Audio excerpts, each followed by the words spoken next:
നാലാം ലോക കേരള സഭ പങ്കെടുക്കാനായിട്ട് UK-യിൽ നിന്ന് എത്തിയതാണ്. പ്രവാസികളെ സംബന്ധിച്ചിടത്തോളം ഇപ്പോൾ പ്രവാസികൾക്ക് എല്ലാവർക്കും ഒരുമിച്ച് കാണുവാനും പ്രവാസികളുടെ വിഷയങ്ങൾ കൃത്യമായിട്ടും ഗവൺമെൻറ്റിൻ്റെ മുമ്പിലും അതുപോലെ തന്നെ എല്ലാ സ്ഥലങ്ങളിലും എത്തിക്കാൻ പറ്റുന്ന ഏറ്റവും നല്ലൊരു പ്ലാറ്റ്ഫോമാണ് ഈ നാലാം ലോക കേരള സഭ എന്ന് പറയുന്നത്. ഈ 3 ലോക കേരള സഭകൾ നടന്നു കഴിഞ്ഞപ്പോഴത്തേക്കും പ്രവാസികൾ തമ്മിൽ ഒരു ബന്ധം തന്നെ ഉണ്ടായിട്ടുണ്ട്. അതോടൊപ്പം തന്നെ നമ്മുടെ നോർക്ക എടുത്തു വെച്ച് നോക്കാം.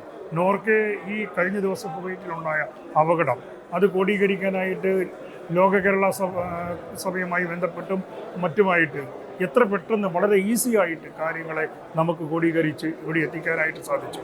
ലോക കേരള സഭ ഇനിയും നടക്കണമെന്നാണ് UK-യിൽ നിന്നും സമീക്ഷ UK പ്രതികരിച്ചുകൊണ്ട് സമീക്ഷ UK നാഷണൽ സെക്രട്ടറി ദിനേശ് വെള്ളാപ്പള്ളിയുടെ അഭിപ്രായം.